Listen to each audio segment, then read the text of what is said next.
हम अपने अपने हक की लड़ाई के लिए 13 दिन से सर गर्दनी बाग में अपना आंदोलन चला रहे थे, लेकिन सर यहाँ पे सर राजनीति खेलकर प्रशांत किशोर आगे निकल गए। सर हम लोगों के ऊपर सर लाठियां चल रही हैं। सर प्रशांत किशोर ने बोला था पहली लाठी हम खाएंगे, लेकिन सर वो लाठी चलने से पहले ही उन्होंने निकल लिया सर यहाँ से। नमस्कार, द ट्रुथ के इस अंक में मैं प्रीति पांडे अपने सभी दर्शकों का बहुत स्वागत करती हूँ। आज द ट्रुथ में हम बात करेंगे बिहार की, जहां दोबारा परीक्षा कराए जाने को लेकर के अपनी मांग पर अड़े बीपीएससी के संदर्भ में छात्रों के आंदोलन पर जिस तरीके से बर्बर अंदाज में लाठीचार्ज किया गया, वाटर कैनन का इस्तेमाल किया गया, सियासत भी खूब हो रही है, लेकिन छात्रों के हाथ फिर से खाली। ये विडंबना है इस देश की कि परीक्षा में पेपर लीक हो जाते हैं और पेपर लीक होने के बाद जो मेहनत कश छात्र हैं, जो सरकार से मांग करते हैं कि भाई पेपर दोबारा कराइए क्योंकि पेपर लीक हो गए हैं, हमारी मेहनत पर पानी ना फिर जाए, हमारे साथ नाइंसाफी ना हो, पेपर दोबारा कंडक्ट कराए जाने चाहिए। लेकिन क्या त्रासदी है, या फिर मैं ये कहूं कि मिली भगत की वजह से ही पेपर लीक होते हैं। शायद इसी वजह से उदासीनता इस मामले में देखने को मिलती है। पटना में जो कुछ हुआ उसकी तस्वीरें आपने अब तक देख ली होंगी। कुछ छात्र जख्मी हुए, सर्दी में हाड़ कपाती इस ठंड में वाटर कैनन का इस्तेमाल किया गया और फिर कहा यह जाता है कि ये हल्के बल के साथ भीड़ को कंटेन करने की एक कोशिश थी। अगर हल्के बल का प्रयोग नहीं करते तो भीड़ को काबू में नहीं किया जा सकता था। जिस तरीके से गर्दनी बाग में बड़ी संख्या में छात्र शांतिपूर्ण तरीके से प्रदर्शन कर रहे थे, भूख हड़ताल कर रहे थे, कभी खान सर पहुंच जाते हैं तो छात्र उन्हें खदेड़ देते हैं कि हमारे आंदोलन को हाईजैक न किया जाए। फिर कभी पीके साहब, जी हां, राजनीति के पारंगत प्रशांत किशोर साहब भी पहुंचते हैं और फिर पूरा का पूरा आंदोलन एक अलग शक्ल ले लेता है। प्रशांत किशोर साहब पर भी मैं बात आगे करूंगी, लेकिन फिलहाल किस तरीके से 70वीं बीपीएससी की परीक्षा को दोबारा कंडक्ट कराए जाने की मांग को लेकर के छात्र पहले भूख हड़ताल करते रहे, शांतिपूर्ण तरीके से आंदोलन करते रहे, उनकी सुनवाई नहीं हो रही थी, लेकिन सरकार की कूलें जो है ना वो हिली हुई थी। वो कोशिश कर रहे थे कि आंदोलन को किसी भी तरीके से खत्म किया जाए। तेजस्वी यादव तो ये कहते हैं कि सरकार की जो बी टीम है ना, प्रशांत किशोर साहब, यही उनको एंट्री दिलाई गई। छात्रों को डराने का, धमकाने का कोई प्रयास करेगा तो हम लोग जनसुराज की ओर से और बिहार के नागरिक युवा होने के नाते अपनी पूरी ताकत के साथ उन छात्रों के साथ हम लोग खड़े रहेंगे। प्रशांत किशोर साहब पहुंचते हैं, छात्रों को गांधी मैदान का रुख करने की सलाह देते हैं, उन्हें यह भी बताते हैं कि पहला डंडा मैं अपने ऊपर लूंगा। लेकिन उसके बाद जब छात्रों पर लाठीचार्ज हुआ, उन पर जब बर्बर तरीके से कंटेन करने के लिए पानी की बौछारें की गई, लाठीचार्ज किया गया, मारा कूटा गया, उन पर जिस तरीके से बल का प्रयोग किया गया, जिसे हल्का बल कहा जा रहा है, लेकिन मेरी नजर में वो ठीक ठाक बल था। कम से कम छात्र थे, क्रिमिनल्स नहीं थे। जिस अंदाज में उनके साथ बर्ताव किया गया वो सब कुछ हुआ और आंदोलन जो है फिलहाल ऐसा लग रहा है कि अब पूरी तरह से धराशायी हो गया है। तो क्या ये सरकार की प्लानिंग थी, स्ट्रैटेजी थी? नीतीश कुमार साहब जब ये सब कुछ हो रहा था, राजधानी दिल्ली में उनकी मौजूदगी क्या जानबूझकर थी? क्या सब कुछ पहले से शेड्यूल किया गया था? इन तमाम विषयों को लेकर के हम विस्तार से बात करेंगे। सबसे पहले अब समझ लेते हैं क्रोनोलॉजिकल अंदाज में कि हुआ क्या। लेकिन इससे पहले कि मैं आपको बताऊं कि आगे क्या हुआ, पहले ये देखना जरूरी है कि छात्रों के साथ क्या हुआ और अब उनका हश्र क्या है। तेजस्वी यादव क्या कह रहे हैं, क्योंकि बड़े कद के नेता हैं, राजद के नेता हैं और इस वक्त वो विपक्ष में भी हैं, इस पूरे घटनाक्रम को लेकर के बेहद गुस्से में हैं। दिल्ली से भी देखिए प्रियंका गांधी वाड्रा तक सोशल मीडिया पर छात्रों पर इस ठंड के महीने में पानी की बौछारों की भर्त्सना करती नजर आ रही है, उसके बारे में भी आपको बताएंगे। लेकिन जरा पहले इस दृश्य को देखिए, क्योंकि जो एसपी साहिबा हैं उनका कहना है हल्के बल का प्रयोग किया गया क्योंकि छात्र मान नहीं रहे थे। हमने उन्हें जाने के लिए कहा, वो जा नहीं रहे थे। गांधी मैदान में छात्रों की संख्या अचानक बहुत ज्यादा हो गई थी और उन्हें जाने के लिए कहा गया क्योंकि न मालूम इस भीड़ में कुछ और भी गलत हो सकता था। लेकिन जब ये सब कुछ हो रहा था तो जिन्होंने छात्रों को बरगलाया और कहा कि आप गांधी मैदान पहुंच जाएं, वो साहब गायब हो गए। इसको लेकर के भी छात्रों की नाराजगी जो है वो देखने को मिली है, क्योंकि उनका कहना है कि पीके साहब ने तो हमें आश्वासन दिया था पहला डंडा मैं खाऊंगा, लेकिन जब डंडे पड़ने लगे तो वो पूरे दृश्य से लापता बताए गए। जरा पहले लाठीचार्ज की तस्वीरें वाटर कैनन के जरिए किस तरीके से छात्रों के ऊपर बल का प्रयोग किया गया वो देख लें।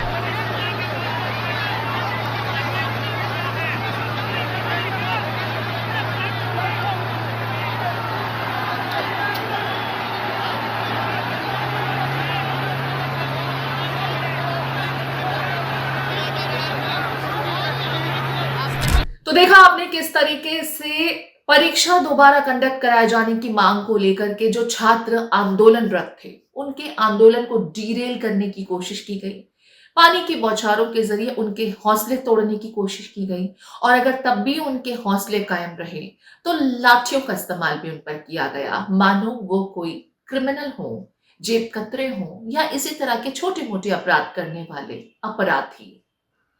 एसपी साहिबा इसको लेकर के अलग दलील दे रही है। जो भी इन लोगों को यहाँ तक मार्च करवाने के लिए लेकर आए थे वो इनका जो है छोड़ चुके हैं, उनको यहाँ छोड़कर वो निकले यहाँ से। उसके बाद भी हमने बोला कि आप जो है आपकी जो भी मांगे हैं वो हमारे समक्ष रखिए, वार्तालाप के लिए हम लोग तैयार हैं, लेकिन वो यहाँ जमे रहे, अपनी हट पे अड़े रहे। बार बार अनुरोध करने के बाद भी धक्का मुक्की जो है अभ्यर्थियों द्वारा या जो भी उसमें लोग थे उनके द्वारा की गई, प्रशासन के साथ, हम लोगों के साथ, स्वयं हमारे साथ जो है धक्का मुक्की की गई। फिर भी हम लोग जो है अभ्यर्थियों के साथ खड़े थे, उनको समझा रहे थे। आखिरी में जो है मजबूर होकर हम लोगों के द्वारा वाटर कैनन का यूज किया गया। मुख्यमंत्री साहब, अगर इन छात्रों की तस्वीर आपने देखी हो, इन छात्रों की वीडियोस तो आपने भी देखे होंगे, सवाल ये कि ये अपराधी तो नहीं थे, इनकी मांग नाजायज तो नहीं थी। अगर पर्चा लीक हुआ तो एक भी छात्र के साथ अगर नाइंसाफी होती है तो इसकी जिम्मेदारी किसकी है?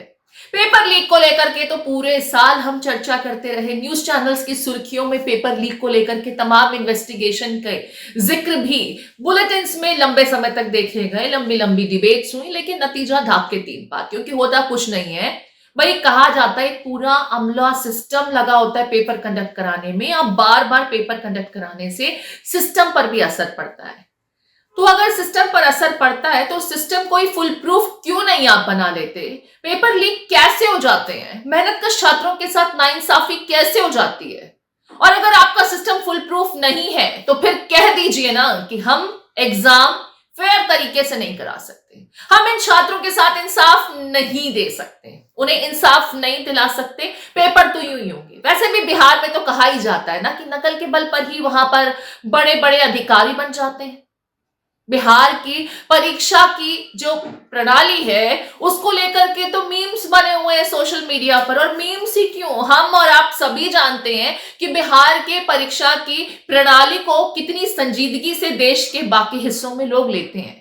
लोगों का यही कहना है कि बल के दम पर, पैसों के दम पर वहां कुछ भी हो सकता है और कोई भी एग्जाम पास हो सकता है। फिर वो बेचारे गरीब छात्र क्या करें जिन्होंने पूरे साल मेहनत की और कोशिश ये करते हैं कि उनकी सालों की मेहनत का नतीजा उन्हें परीक्षा में उत्तीर्ण होकर मिलेगा, लेकिन फिर पेपर लीक करा करके अपनी पॉकेट के दम पर कुछ लोग ऐसे आते हैं जो एग्जाम पास कर जाते हैं। और ये जो मेहनतकश छात्र हैं इनकी मेहनत गड्ढे में चली जाती है, क्योंकि उनसे ज्यादा नंबर स्कोर जाहिर है जिसने पेपर लीक कराया उसको ही मिलेगा, क्योंकि उसको पता है क्वेश्चंस क्या आने वाले हैं और उन्हीं क्वेश्चंस की प्रिपरेशन करके वो एग्जाम में अव्वल आ जाते हैं।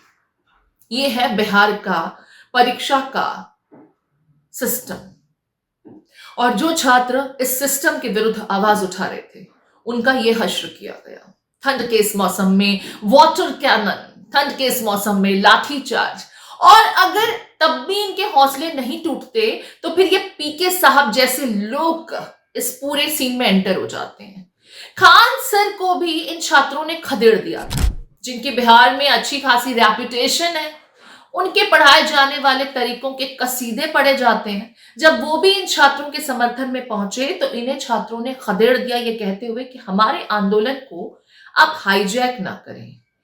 पीके साहब को भी खदेड़ने की कोशिश की गई थी, लेकिन फिर कभी छात्रों को कंबल बांधने के नाम पर उन्होंने वाहवाही बटोरने की कोशिश की, और फिर उनको तो कहा ही जाता है कि राजनीति में उनके जैसा सक्षम व्यक्ति बहुत कम ही देखने को मिलता है। जो बड़े से बड़े इस तरह के इवेंट्स को, इस तरह की मूवमेंट्स को हाईजैक करने का मादा रखते हैं।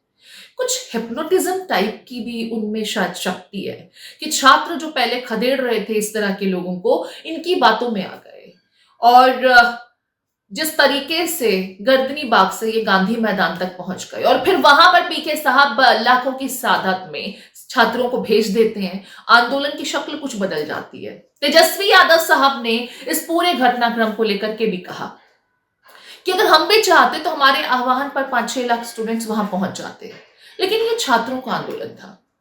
हम नहीं चाहते थे कि उनका आंदोलन हाईजैक हो जिस तरीके से किया गया। जवाबदेही पीके साहब की बनती है, लेकिन पीके साहब तो सुना नदारद हो गए थे जब ये पूरी की पूरी छात्रों को वहां से हटाने की कवायद शुरू हुई। उनकी मौजूदगी कहीं देखी नहीं गई। तेजस्वी यादव ने क्या कुछ कहा आपको सुना देते। इस सर्दी में जिस प्रकार से लाठी बरसाया जा रहा है, लोगों का कलेजा दहल जाना चाहिए। अगर उनके बच्चे होते, उनके भाई होते, उनके बेटे होते, किसी अधिकारी के बच्चे होते इसमें, तो वो लोग क्या करते? कोई नेता का बेटा होता तो वो लोग क्या करता? आज कलेजा जो है दहल गया वीडियो देख करके, जिस हिसाब से पुलिस के लोगों ने माननीय मुख्यमंत्री जी के इशारे पे पिटाई की गई। और आप सब लोगों को हम बताना चाहेंगे कि जो शांतिपूर्ण तरीके से जो धरना था, जो भूख हड़ताल थी, उसकी ताकत कुछ और थी। इस बीपीएससी के आंदोलन को कुछ लोगों ने गुमराह करने की कोशिश की है। हम भी चाहते तो आप लोगों को बोलते आओ गांधी मैदान, अपने एक कॉल पे 5 लाख लोगों को हम बुला देते, लेकिन उसका हल नहीं निकलना था। तो आपने तेजस्वी यादव को भी सुन लिया, आपने इस पूरी की पूरी कहानी को भी समझ लिया कि कुल मिलाकर की कहानी कुछ और नहीं है और कुछ बहुत अलग कहानी भी नहीं है। पेपर लीक होते हैं, पेपर लीक के विरोध में दोबारा एग्जाम कंडक्ट कराए जाने को लेकर के छात्र आंदोलनरत होते हैं। सरकार सोई रहती है, सोई नहीं रहती है, हालांकि उसकी जो कुर्सी है ना वो हिल रही होती है, डगमगा रही होती है, क्योंकि छात्र शांतिपूर्ण तरीके से आंदोलन कर रहे थे, हड़ताल पर बैठे हुए थे, भूख हड़ताल, जिससे बड़ी बड़ी सरकारें तक अपनी कुर्सी डगमगाती हुई पहले भी महसूस कर चुकी हैं। छात्र बड़ी तादाद में गांधी मैदान तो चले गए, लेकिन शायद वो समझ नहीं पाए कि उनके कंधे का इस्तेमाल उन्हीं के आंदोलन को डिरेल करने के लिए किया जाएगा। इन छात्रों पर आज प्रदर्शन करने के बाद जिस तरीके का बल का प्रयोग किया गया वो बेहद शर्मनाक है।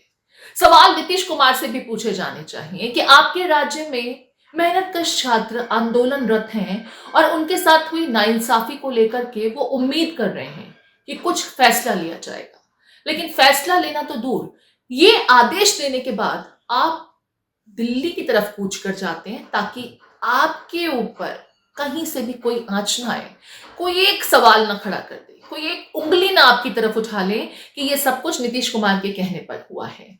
और तेजस्वी यादव जिस प्रशांत किशोर को आपकी बी टीम करार दे रहे हैं, उनकी बातों पर क्यों ना यकीन हो, क्योंकि कुछ हुआ तो ऐसा ही। प्रशांत किशोर छात्रों को बरगलाकर गांधी मैदान तक तो ले गए, लेकिन उसके बाद जब उनके साथ कंधे से कंधा मिलाकर आंदोलन के दरमियान डटे रहना चाहिए था, तब प्रशांत किशोर कहाँ थे, किसी को कुछ पता नहीं। एक बार जरा फिर से आंदोलनरत छात्रों की तस्वीरें और आंदोलन को डीरेल करने के दरमियान किस तरीके से उनके साथ बर्बर अंदाज में पुलिसिया बर्ताव, सलूक देखने को मिला, देखना चाहिए आपको। ये सब कुछ हमारे देश में हो रहा है। अस्पताल में बिस्तर पर इंजर्ड पड़े ये छात्र सवाल कर रहे हैं सिस्टम से, सवाल कर रहे हैं सरकार से कि हमारा क्या कसूर।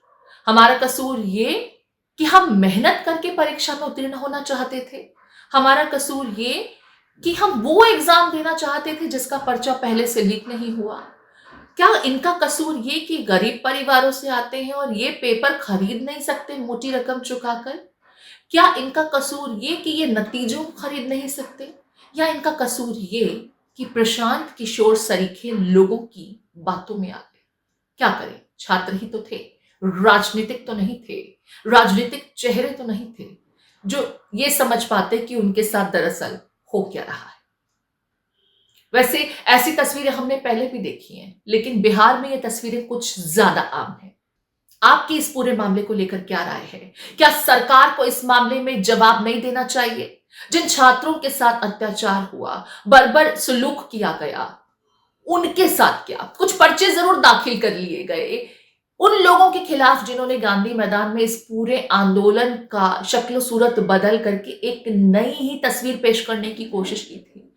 लेकिन फिर ऐसी एफआईआर तो हमारे देश में अक्सर लिखी जाती हैं, जिसका हश्र क्या होता है, जिसका नतीजा क्या होता है, किसी को मालूम नहीं पड़ता। ठंडे बस्ते में वो दफन हो जाती हैं।